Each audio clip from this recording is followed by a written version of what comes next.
Well, let's discuss Obama's statements further with political analyst Daniel Welch. Mr. Welch, thank you very much for joining us today. During his end-of-year press conference, Obama said the U.S. would respond to North Korea over the recent cyber attack. How is Washington likely to respond?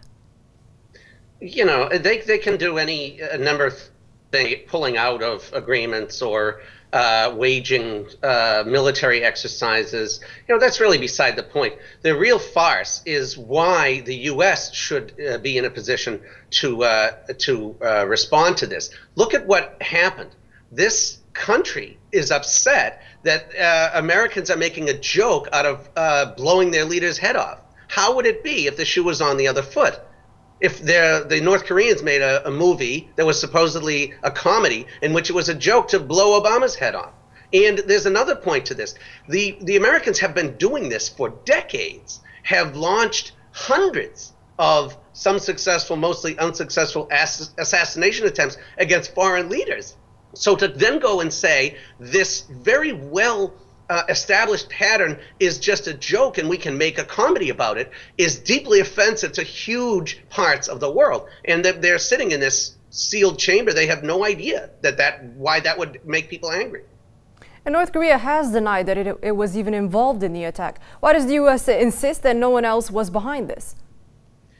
They're always trying to demonize whoever is resisting the jackboot of U.S. empire. Anyone, anywhere, always, across the global south and within its own kind of imperial corral, who decides to make any move at all that is contrary to what they want is going to be demonized by all of the propaganda tools available. That's just how the U.S. works and has always worked. Okay, now Obama also spoke about the recent establishment of diplomatic ties between Washington and Havana. He said Cuba would change as a result of the communist-ruled island's rapprochement with Washington, but that the improvements will not happen overnight. Now, how will the situation develop for Cuba now after the announcement of the thaw in its relations with Washington? Well, first of all, I think it has to be pointed out that this represents a significant victory for Cuban revolutionaries and for the people of the global south generally.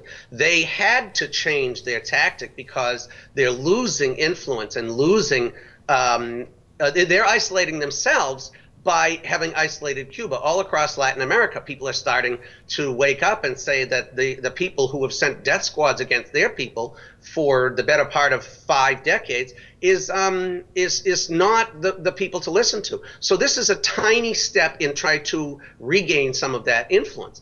Furthermore, I'm wary of it. You know, I trust that the Cuban people know what they're doing, but Obama made it clear. Cuba has to change. Who is this is like a Muppet show. The torturer, the droner, the murderer in chief is standing up saying that another country has to change. And all of these people asking inane questions, pretending to have a dialogue, are just clapping and cheering it on. It's like a trip to Bizarro World. And you published an article yesterday in which you said, and I'm quoting you here, make no mistake, any U.S. embassy in Havana will be a nest of vipers and spies. Could you elaborate more on this? So you think there is still some kind of a hidden battle between these two governments? Of course. I mean, look at the top story with the Russian sanctions. Do you think the Americans have just turned into good guys overnight and only in one tiny part of the world? It's all part of an ongoing plan to effect regime change in Cuba. He said so. You can look at his plans. He said, we want to change Cuba. Cuba has to change. We have to bring democracy and bring prosperity to Cuba. And he said another thing, that they were a hermetically sealed society. What a fraud and a farce that is to anyone watching who have seen Cuban doctors and Cuban teachers and lawyers go all around the world. This is open news to everybody but the Americans, who themselves tried to seal off Cuba and instead wound up sealing off themselves. That press conference was a hermetically sealed micro-society. That's what's called drowning in your own stupidity. So why do you think President Obama has decided to announce this historic move at this particular moment? Well, it certainly puts torture off the front page for a few minutes, didn't it? I mean, the United States is gaining the reputation finally that it has well earned as the rogue torture state, just a bunch of psychopaths on the warpath, and large swaths of the world are getting fed up. Even people within their own, as I called it before, imperial corral. Their own allies are starting to buck under the Russian sanctions, under certainly the Cuban embargo. He wanted to show that there is some flexibility when there is none in Cuban relations, and I take him at his word. You try something for 50 years and it doesn't work. That's not strategy, that's tactic. The strategy never changes. That is the overthrow of the Cuban Revolution. Now they'll do it with their nest of vipers and spies. A Maidan in Havana in 2015, who knows?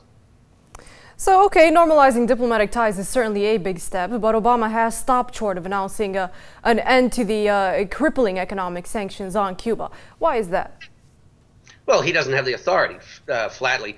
And I think, first of all, the Republicans control both houses of Congress, are firmly opposed to it, as are most Democrats. There's an enormous, crazy phobia of Cuba, just as there is a Russophobia in the United States. It can't be underestimated. Stupid, uneducated guesses about what life is like in Cuba with absolutely no information available at all. So that's on the one hand. The other hand is, I don't think it's particularly serious. He doesn't want to lift the embargo particularly. He wants to have this fig leaf of diplomatic relations. And if they do lift the embargo, that's going to let a flood of you know, basically American economic sewage into their country that they would be well advised to avoid. What Cuba wants is for them to lift the restraining net that has covered the rest of the world. It's not a bilateral embargo. Any ship that docks in Havana cannot dock in Miami.